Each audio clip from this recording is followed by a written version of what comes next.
Bonjour Audrey, écoute, je suis très contente de t'interviewer, ça fait un petit moment. Alors, je te connais depuis aussi un petit moment d'ailleurs. Mais là, j'ai le plaisir de te faire en fait une vidéo ensemble depuis à peu près 2, 3 semaines. Je fais des interviews, comme tu le sais, pour des interviews sur des investisseuses connues. Et bah, j'ai pensé forcément à toi, c'était évident, c'est une évidence. En plus d'être mon amie, j'étais heureuse de te consacrer cette partie-là et bien méritée. Et du coup, je me suis dit, bah tiens, je vais faire un article, mais c'est encore plus sympa si on pouvait faire une vidéo ensemble. Merci beaucoup. Je te retourne le compliment. Je suis super contente. Même si on habite à quelques centaines de kilomètres, les prochaines fois, on se fera une Ouais, autre vraie en live. On a le plaisir de se côtoyer assez régulièrement et ça, c'est juste top. ouais. Et je te remercie vraiment beaucoup, beaucoup, beaucoup de l'intérêt que tu portes à mon travail et puis à mon blog. Et mille merci en fait de me permettre de te prendre de ton temps. Voilà, Et toi, merci merci de beaucoup. me donner de ton temps surtout. Non, je Alors, t'en prie, c'est bien du normal. coup, clairement, moi, l'idée que je me faisais de notre interview, c'était et d'inspirer notamment des femmes, hein, puisque c'est vraiment le cœur du sujet, en tant que femmes qui partent de zéro, comment on peut, voilà, comment on peut arriver à investir, et du coup, c'est m'inspirer de différents parcours comme le tien. Donc, est-ce que tu peux me raconter ton histoire et voilà, qu'on puisse arriver à comprendre que quand tu es arrivé, t'es passé d'un point A à un point B à un moment donné, et que ça puisse voilà, peut-être donner des idées à d'autres femmes qui ont envie de se lancer mais ont peut-être peur. Oui, donc j'ai deux principaux leitmotivs qui me font avancer un petit peu dans la vie. Le premier, c'est la peur, et le second, en fait, c'est l'envie, mais pas la jalousie. Et comme je te le disais il y a quelques secondes, je suis issue d'une famille d'ouvriers. Donc ma maman était couturière et mon papa ouvrier d'État. J'avais un frère, etc., etc. Et aujourd'hui, mes parents sont toujours locataires de la maison dans laquelle ils ont habité depuis l'année de leur mariage, donc en 69.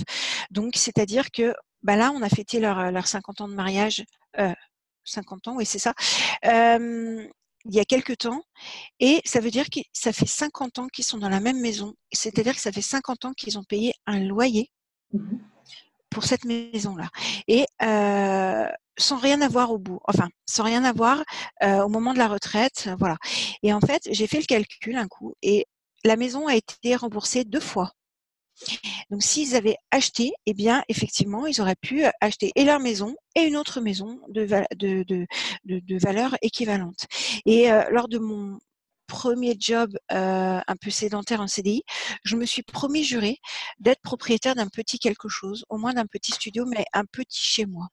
Un petit chez moi que je pouvais me payer, voilà.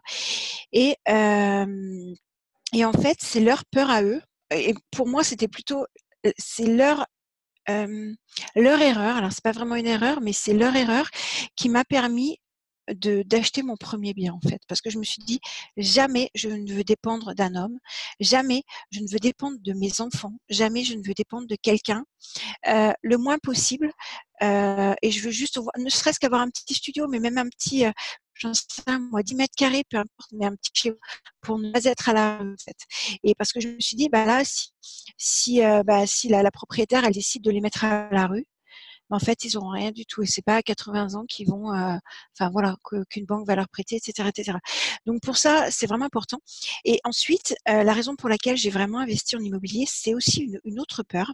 C'est que quand j'étais petite, en fait, sur ma to-do list de mes rêves, je me suis dit, ouais, quand je serai grande, eh bien, j'aurai plein d'appartements.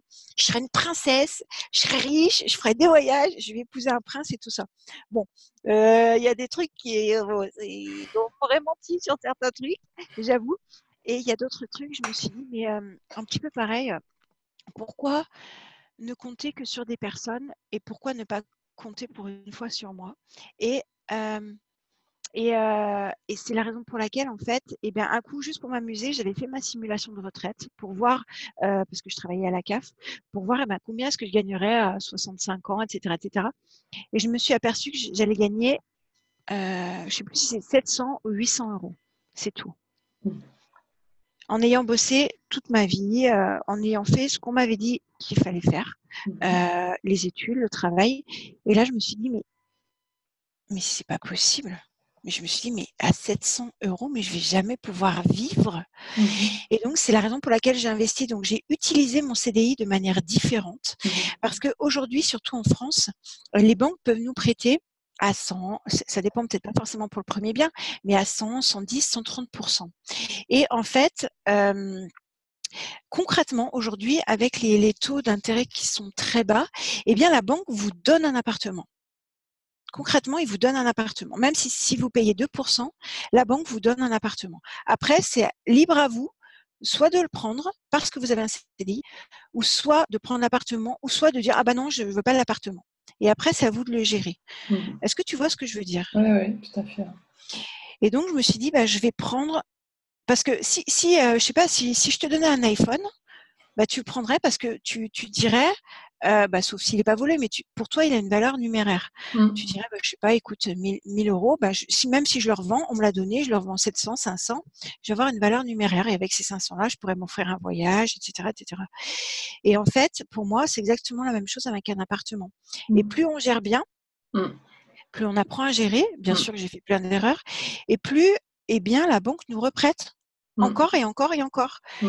Et ça, c'est juste génial. Et c'est pour ça que pour les personnes bah, qui pourront voir cette vidéo, sincèrement, acheter de l'immobilier, c'est facile. C'est, on trouve un bien, on va voir la banque pour savoir combien elle nous prête, on va chez le notaire et on a acheté. Par contre, de gérer, c'est autre Ça, c'est un chose. autre chose. Et ça, et ça, c'est top. Et l'immobilier, c'est la seule chose qu'on peut acheter Mmh. avec pas ou peu d'argent de départ. Et en France, comme je l'ai dit, on peut nous prêter à 100, 110, 130%. Mon dernier bien, on m'a prêté 130%, c'est-à-dire que j'ai pas sorti, mais vraiment littéralement un centime. Et je gagne du cash flow, de l'argent dessus, en fait. D'accord. Alors, du coup, toi, est-ce que toi, concrètement, pour ton premier bien, Oui. donc j'ai compris les motivations qui ont fait que ça t'a vraiment aidé, boosté Ah à ouais, te ça lancer m'a dans retourné le l'IMO. cerveau, en fait. Voilà, Ça m'a fait tellement peur que ça m'a poussé à agir. c'est top. Oh, Donc ça, c'est super intéressant ce que tu nous as partagé. Et du coup, ouais. concrètement, après, comment tu t'y es pris? Tu es partie de zéro ou est-ce que tu avais peut-être un petit capital, un petit peu de sous de côté Alors, alors, mon acheter ton histoire est un premier petit bien? peu particulière. Comment? Pour acheter ton premier bien, en fait. Alors, mon histoire est un petit peu particulière parce que, comme je l'ai dit, mes parents sont toujours aujourd'hui locataires. Donc on m'a pas appris, d'une, à être propriétaire et deuxièmement, à savoir gérer des choses. Par contre, ce que j'avais entendu par des oui-dire, c'était qu'il fallait avoir de l'argent pour acheter son premier bien, pour acheter de l'immobilier, en fait.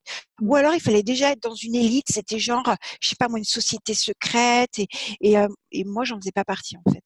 Mmh. Et parce qu'on m'avait pas donné les codes. On m'avait pas donné le code pour entrer dans la porte, en fait. Le code, les 3 coups, on attend et on fait 2 coups après. Mmh. Et en fait, c'est la raison pour laquelle je ne voulais qu'acheter ma petite résidence principale, un tout petit truc, même une cave. Et c'est la raison pour laquelle je me suis sacrifiée pour ça. Il y a un coup, je suis allée voir le banquier et je travaillais pendant 4 ans. J'ai travaillé pendant 4 ans en intérim non-stop, c'est-à-dire que je n'ai pas pris une journée de vacances. Mmh. Je n'ai rien pris du tout. Et je me suis dit, bah, comme ça, je mettais un maximum de côté. Je me suis dit, bah, on va me prêter pour acheter mon premier bien. Et le banquier m'a dit non. Je me suis dit, mais comment ça non? Et j'ai une particularité, c'est que je me suis financé une partie de mes études et du coup mes 2 premiers appartements avec les gains des jeux radio. Mmh. Donc ça, c'est encore autre chose, je pourrais développer si ça intéresse des personnes. En fait, pourquoi j'ai fait ça?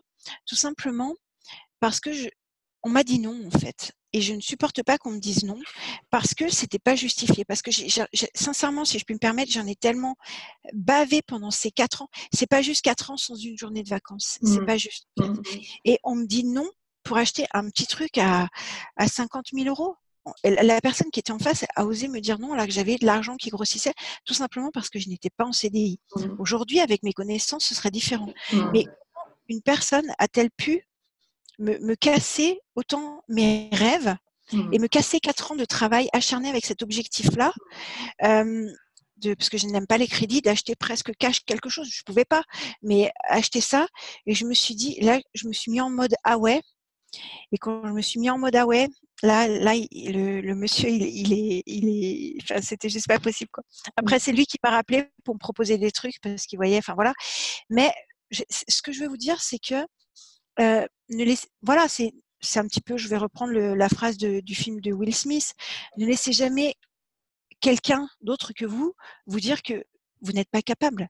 C'est impossible. À partir du moment où vous l'avez décidé, c'est juste, en fait, je n'avais pas compris que ce n'est pas parce que mon projet n'était pas bon, c'est parce que je ne pouvais pas le faire avec lui. Pas la même chose. Ouais. Et c'est la raison pour laquelle, effectivement, j'ai acheté ça. Et donc, vu que je n'aime pas les là, c'était pour ta résidence principale. Hein. Alors oui, initialement, c'était pour ma résidence principale, mais en fait, c'est une résidence principale que je n'ai presque jamais habitée. Je n'ai jamais pratiquement vécu, tout simplement parce que j'étais locataire au 2e étage de cette résidence. Et toujours pareil avec le réseau, une petite mamie, puisque moi je travaillais, m'a dit, écoute Audrey, il y a le monsieur d'en bas qui a mis sa maman en maison de retraite parce qu'elle devient un petit peu grabataire, et il est en train de refaire l'appartement d'en bas. Il va le mettre en soir, elle me dit cours vite voir. Donc je suis descendue parce que j'en avais parlé que j'aimerais bien acheter dans la résidence, pas trop loin. Je sais pas, on m'a entendu et directement je lui ai dit je savais combien on pouvait me prêter à peu près. J'avais fait une simulation sur internet et je lui ai dit écoutez, je vous en propose tant. Je ne savais absolument pas si c'était les prix du marché ou pas. Et je lui ai dit mais vous laissez tous les meubles dedans. Enfin c'était des trucs en bois affreux, mais j'étais contente. Et du coup, le temps que je le retape et tout, parce que je faisais tout moi-même, j'avais encore gardé mon loyer en haut, etc., etc. Et j'y allais les soirs, les week-ends. Et puis après, l'histoire de la colocation est venue parce que j'ai eu une de mes collègues qui m'a demandé un coup, Audrey, est-ce que tu connais dans le quartier un petit appartement pour ma fille qui va faire quelques mois, qui en a besoin pour quelques mois pour ses études. Et je dis écoute, moi j'ai pas encore donné ma dédite de mon appartement. Si tu veux, je lui loue pendant quelques mois. Et puis, mais il est vraiment tout frais. Et la fille y est restée assez longtemps. Et c'est elle qui m'a fait découvrir la colocation, puisqu'à un moment passé, elle est venue toquer à ma porte en haut et elle me dit écoutez, j'ai une petite question. Est-ce que il serait possible que j'habite dedans avec ma cousine puisque l'appartement est disposé comme ça? Et j'ai réfléchi, je me suis dit mais en fait oui, je lui ai dit tout simplement. Alors j'aime bien dire qu'en un week-end j'ai gagné plus 100 euros. Je lui ai dit écoutez, ce serait pas juste pour moi, puis même au niveau des assurances de tout, de vous faire payer l'entièreté du loyer. Donc, au lieu de 400, est-ce que ça vous va si je vous fais payer 2 fois 250 250 chacune? Et elle m'a dit oui, pas de problème. Et donc, j'ai gagné 100 euros en espace d'un week-end sans rien changer. Et ça a été le début de la colocation. Je me suis dit, c'est-à-dire que ça me paye et mon crédit à 200 euros, plus ma location d'en haut. Et je me suis dit, waouh! C'est génial. C'est génial. Et ça a été le début de mon aventure en colocation. D'accord. Et du coup, c'est génial. Moi, j'adore cette histoire. Tu te rends compte, je la connaissais pas totalement, en fait. Il n'y a pas grand monde qui la connaît. C'est super, tu nous la partages. Ouais, mais c'est génial, en fait. Ouais. Bon. Et du coup, juste pour faire un petit résumé, parce qu'on va pas tout détailler, parce que je sais que c'est long après le reste de l'histoire. Mais grosso modo, ça c'est ton premier. Après, tu as accumulé très rapidement. Alors, pas vraiment très rapidement. Disons que mon deuxième, en fait, par rapport à ma petite mamie, donc ma petite mamie, elle, c'était une de mes anges bienfaitrices, la petite mamie qui m'avait dit, écoute, va vite voir Audrey en bas, parce qu'en fait, c'était une mamie qui était, comme j'ai dit, un petit peu, elle avait une maladie qui l'empêchait un petit peu de se déplacer, mais elle avait toute sa tête, elle était très, très valide du haut du corps, si je puis dire, mais elle marchait très lentement. Je crois que c'était Parkinson, enfin c'était un peu compliqué et c'est quand on tremble. Et en fait, elle c'est Radio Bistrot en fait. C'est-à-dire que un coup, elle m'a appelé. Et moi, je lui montais son lait, ses packs d'eau, son courrier, comme ça, tu vois. En fait, c'est parce que c'était super. Puis moi, j'étais contente, je montais, puis c'est cool. Et puis elle avait pas d'enfant, et puis moi j'aimais bien. Ça faisait un peu une petite grand-mère que j'avais à côté, tu sais, avec du petit cacao, des choses comme ça. C'était super. Moi, on peut m'avoir avec la bouffe. Bref. Et c'était super. Et puis un coup, elle me dit, elle vient, elle m'appelle parce que voilà. Et on était à une porte palière. Elle me dit: «Viens voir Audrey, s'il te plaît». Je lui dis: «Bah oui, qu'est-ce qu'il y a? Vous avez besoin de quelque chose?» Elle me dit: «Est-ce que tu peux t'asseoir?» Je fais: «Oui, oui, bien sûr».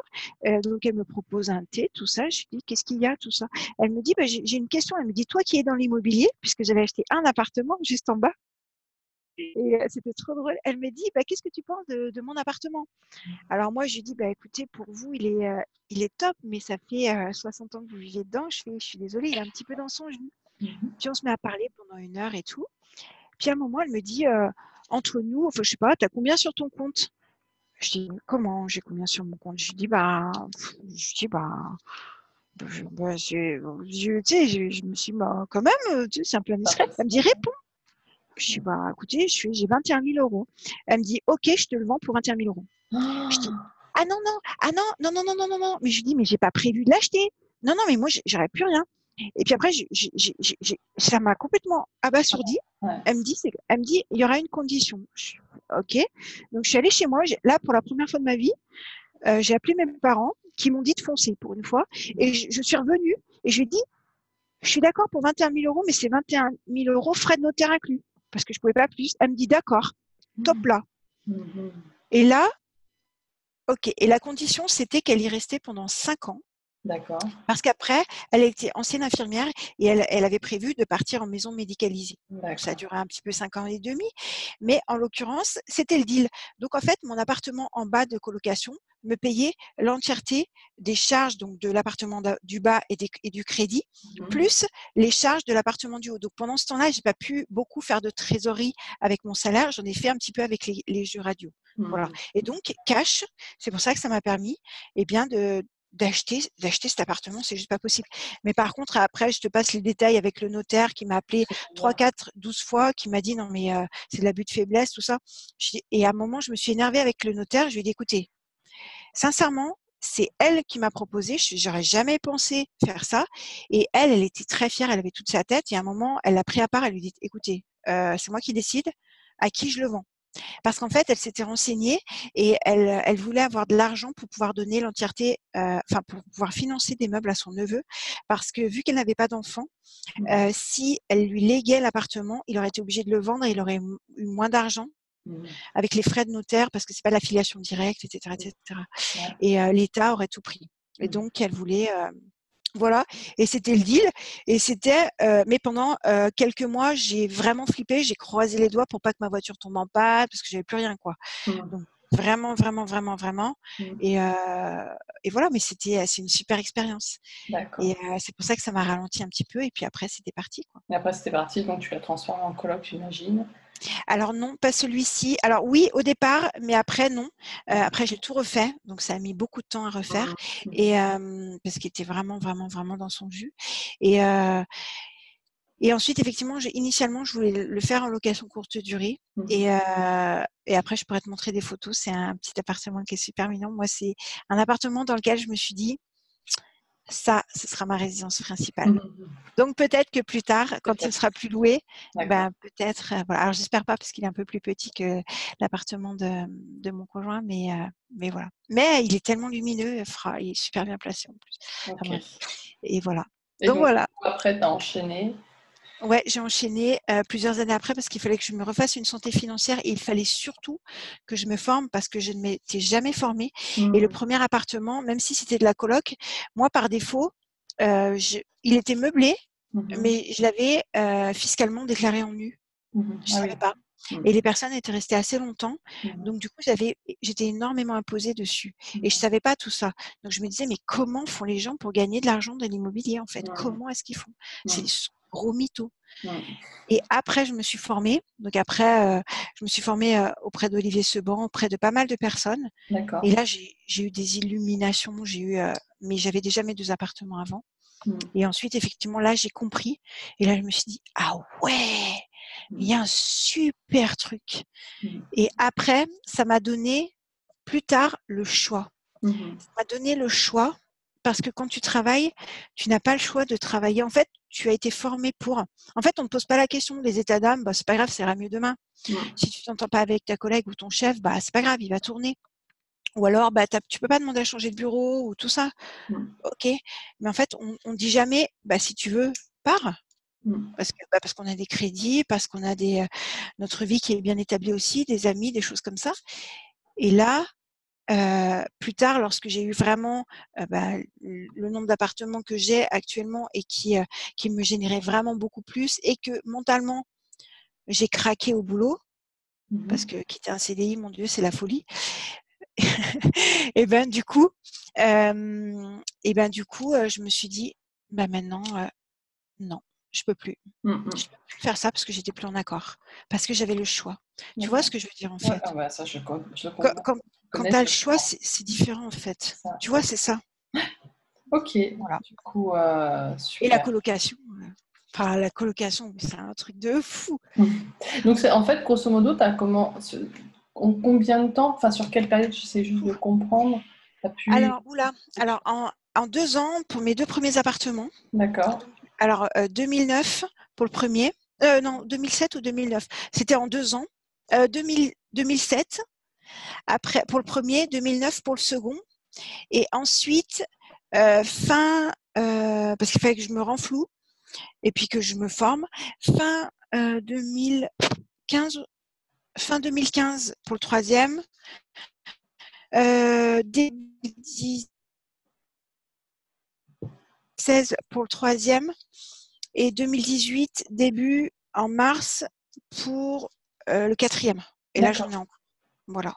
Et là, tu en as en cours. Ok. Ouais, parce qu'en fait, pour la plupart des appartements, c'est moi qui faisais les travaux.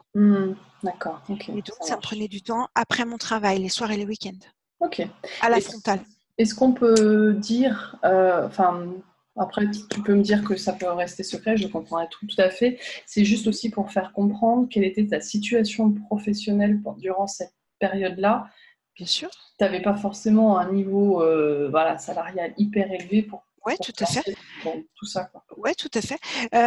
En fait, ça faisait depuis 2003 que je travaillais à la CAF. Et mon salaire était à peu près, lorsque j'ai acheté mon premier appartement, il était à peu près de 1 100 euros. 1100, 1150, 2000, des fois les mois de prime. Mais vu que j'étais seule avec les impôts, pas d'enfants, tout ça. Et ensuite, sur mon gros de salaire, je suis montée jusqu'à à peu près 1 500 euros. 1 500, d'accord. Okay, ouais. Et en fait, je me souviens, pour mon troisième appartement, donc ma grosse coloc, qui me génère à peu près 1 100 euros de cash flow, je parle uniquement de cash flow net, par mois, puisque j'ai optimisé, etc. 1 100 euros, t'imagines, c'était pile le salaire que j'avais initialement quand j'ai commencé quelques années avant. T'imagines ? Là, c'est une revanche et mentalement, ça fait un bien fou. Entre 990 et 1 100 euros. Et en fait, je me souviens qu'un jour, c'est la première fois en 15 ans, enfin, en tout cas en 13 ans peut-être de CAF, que mon chef m'avait appelé et m'avait dit, je n'avais jamais eu d'augmentation de points. Et il m'appelle. Et il me dit, écoute Audrey, je t'ai convoqué parce que je voulais t'annoncer que tu as eu des points de compétence. Je dis, écoute, je m'y attendais pas. Mais en fait, c'était pas parce que j'avais été compétente, c'est parce qu'au bout de 5 ans, ils sont obligés de faire une charrette. Et pour plusieurs raisons. Et du coup, je lui ai dit, écoute, je te remercie. Alors, les points de compétence, ça fait 7 fois 7,49. Donc, ça faisait à peu près 50 euros bruts par mois. En plus. Ouais. Et la semaine même, je signais le compromis ou la vente, je ne sais plus, de mon troisième appartement qui allait me rapporter au moins, selon mes estimations, à la baisse, 900 euros. Donc, j'ai plaisanté, je lui ai dit, écoute, Julien, je voulais te remercier, je voudrais remercier mes parents d'avoir cru en moi, tout ça. Il me dit, mais tu te moques de moi? Je lui dis, en vrai, sincèrement, je fais après 13 ans, tu m'annonces 50 euros bruts. C'est ma seule augmentation depuis 13 ans. Je fais sérieusement. Alors, et je fais, tu sais quoi, là, je viens d'acheter un appartement. Enfin, je crois que j'avais dit, je vais gagner à peu près 800 euros dessus. Mais en fait, c'était beaucoup plus. Et je fais ça, je l'ai fait comme ça. Et je fais parce qu'il m'avait dit qu'il ne voulait pas me faire monter parce que les gens, entre guillemets, trop compétents, on les laisse bons dans leur domaine. Donc, c'est pas très bon d'être super compétent parce que limite, il faudrait 2 personnes pour faire un travail d'une seule personne. Et c'est là où je me suis dit jamais, je ne pourrais évoluer dans mon travail qu'est-ce que je fais? Est-ce Bien que je sûr. reste avec ma retraite à 700-800? Qu'est-ce que je fais? Qu'est-ce Mm. que je fais? Mm. Et, et c'est tout ça, en fait. Donc en fait, grosso modo, pour les personnes qui, maintenant, qui te connaissent, hein, là, avec, Mhm. grâce à cette vidéo, enfin, qui comprennent ton parcours, tu as Ouais, réussi grosso modo même plus complètement. que remplacer ton salaire, en fait. Ouais, C'est carrément, carrément. carrément. Le plus difficile pour moi, c'était de quitter, et ça allait encore mentalement. Des Mm. fois, tu vois, tout à l'heure, j'ai fait un lapsus, j'ai dit je travaille, au lieu de dire je travaillais à la CAF. Parce que Mm. j'ai tellement été formatée, mais j'avais largement plus que mon salaire. Mais le Ouais. problème, c'est que j'ai tellement été formatée par mes parents. En fait, le fait d'être pseudo-fonctionnaire, assimilé fonctionnaire, Mm. c'est Mm. un Graal, en fait. C'est la Bien sûr. génération, entre guillemets, de mes parents Coluche. En fait, ils assimilent ça au fait d'avoir la planque, de ne rien faire. Et tout ça, tout ça. Et, et, euh, et t'imagines le fait, quand je leur ai dit que j'allais quitter mon CD parce que c'est soit ça, soit je mourais, en fait, parce que j'y Ouais. arrivais plus. Et ils m'ont dit, mais mon Dieu, mais on quitte pas un CDI. Mm. Je dis, mais c'est un caprice, non. Donc du coup, ça te fait reculer aussi. Mm. Tu as ta vie aussi qui s'est construite, tu as une vie normale. Et Mm. lorsque tu te lances à ton compte, c'est différent. Mm. Tu n'es plus dans le moule, tu es complètement, enfin, tu deviens déconnecté, en Ouais, fait. ouais, tout à fait. Tu Ouais. vois? Et c'est tout ça, en fait. Donc le plus dur, ça a été, et pour eux et pour moi, de quitter mon CDI. Alors, Qui a eu lieu il y pas a de un an, revenus. je crois, c'est ça? Un En an? fait, qui a lieu, il y a pas tant que ça. Officiellement, c'est depuis le 31 décembre de l'année dernière, là. Ouais, c'est Donc ça ça. fait quelques mois. Ouais, Donc voilà. Mais avant, j'étais en congé sans solde pour je m'en faire le souviens. point. Qui a duré Et un c'est an. là qui a duré 11 mois, très exactement. Et c'est là où j'ai pu acheter mon dernier bien. Mm. Parce que ça, c'est une astuce. Quand vous êtes en congé sans solde, alors lorsque je suis allée voir le banquier, il m'avait dit non. Parce que congé sans solde, ça veut dire que tu es en CDI, mais que tu n'as plus de salaire. Mm. Ben non, vous n'avez plus de salaire. Et c'est là où c'est bien d'avoir des connaissances. Et je lui ai dit, eh ben, c'est pas non, en fait, c'est oui. Je lui ai dit parce que fictivement, en congé sans solde, je suis toujours titulaire de mon CDI. Je ne suis pas en recherche d'emploi. Donc, Mm. demain, je peux retourner, j'aurai mon salaire.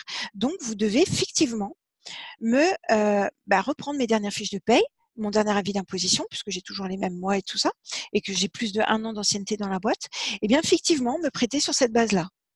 Et effectivement, le gars, il dit, mais vous êtes sûr tout ça? Je fais, ah ben, j'en suis certaine. Et j'avais eu les informations avant, Ah, et c'est d'accord, quelqu'un qui m'avait dit ça, et c'est la raison pour laquelle j'y suis allée un petit peu la tête haute, bien sûr. en me disant qu'il allait me dire ça, et j'avais des contre-arguments. Et il a passé pratiquement une demi-heure avec son directeur, et Mm. le directeur est venu me voir, il me fait, en 20 ans, vous êtes la deuxième personne qui me fait faire ce genre de choses. Donc Ouais, ça, c'est un tips de fou, ouais, parce que tout à j'ai pu fait. me placer sur des super bonnes affaires, Ouais. parce que j'ai du temps, Mm. pas de concurrence. Mm, mm. Tu vois? Waouh, c'est vraiment top. Ouais, donc c'est pour ça, donc les gens qui disent,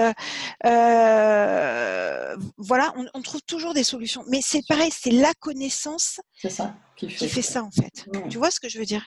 Et parce que si je m'étais arrêtée au non, Mm. je me dit: «Bah oui, c'est Bien normal, sûr, j'ai pas de salaire». bien sûr. Ouais. Mais le gars, je lui ai même appris quelque chose et c'est ça, en discutant avec les gens que ça peut faire, La que différence. Ouais. j'étais super bien, quoi. Voilà. Super. Bon, C'est bah bien, hein? écoute, ouais, c'est top. Eh ben, j'adore. Franchement, je suis super contente. J'ai appris plein de choses sur toi en plus. Ouais, ouais, c'est cool. Et je l'avais dit à Stéphane Joanne en plus, et je crois que c'est Ouais, une des raisons qui a fait il me semble, de mémoire, qu'il avait acheté un de ses derniers biens, en fait. Je te jure, il était d'accord. brave. Ouais, tu m'étonnes. Mémoire. Bon, eh ben écoute, c'est cool. Je vais laisser tes coordonnées sous la vidéo, du coup. Bien sûr. Et Merci. dans le mail, enfin dans l'article aussi, puisque je vais Bien intégrer sûr. la vidéo dans Merci l'article. beaucoup. Bon, c'est normal. Donc les revenus autrement, j'imagine que ça va être le lien. Bien sûr, Ah, tout à hein. fait. Super. Et ouais, effectivement. Après, peut-être que c'est vrai que je ne me suis peut-être pas présentée au tout départ pour les C'est personnes vrai que peut-être c'est pas bon. qui ne me connaîtraient pas. Ça peut passer Effectivement, vite. bah voilà, je m'appelle Monica. Non, je m'appelle Audrey. J'investis dans la colocation depuis plus de 11 ans. Vous l'avez compris maintenant, et je suis, voilà, la spécialiste de la colocation en France et en francophonie. Et Mm. je suis une femme. Donc voilà, on est entre guillemets trois experts sur le monde de la colocation. Il y a Florent Fouque, il y a Vincent Edmond et moi. J'ai la chance de faire partie du trio C'est et c'est super. plutôt cool. Et voilà, je voulais te remercier. Effectivement, les personnes qui voudraient peut-être me suivre, eh bien, je les accueillerai bien volontiers, avec notamment un cadeau qui est un cadeau qui est mon tableau de rentabilité en fait. C'est le tableau que j'ai créé moi-même et que j'utilise personnellement lorsque je fais des propositions. Donc c'est un tableau Excel et qui calcule en fait si le bien vaut le coup ou pas. Et si oui, D'accord. à combien est-ce qu'il faut le négocier, etc., etc. C'est génial. Il y a tout qui est pris en compte et D'accord. directement en 3 secondes, le temps de rentrer les données, on peut savoir si on se positionne ou pas. Et Ok. ça donne un argument De pour plus, bien négocier sûr. Mm. complètement et parce qu'on se repose sur des choses, des faits, des calculs et je peux vous l'offrir en échange de votre plus bel email. Et puis autrement, bien sûr, n'hésitez pas à retrouver toute la communauté Les Revenus Autrement partout en fait. Mm. Facebook, Twitter, le blog, Instagram, sur YouTube et surtout partout. On est partout. Voilà, merci beaucoup en tout cas. Eh ben, merci beaucoup Audrey, c'était super. Vous retrouverez l'article avec la vidéo et puis je partage aussi d'autres vidéos, enfin surtout des articles sur des femmes investisseuses sur mon blog, donc vous pourrez y jeter un coup d'œil et puis n'hésitez pas aussi à me suivre à travers ma newsletter dédiée aux parents investisseurs. Bien sûr. Merci beaucoup Audrey. Gros bisous. À très bientôt, Christelle. À très bientôt. Ciao. Bonsoir à tous. Ciao.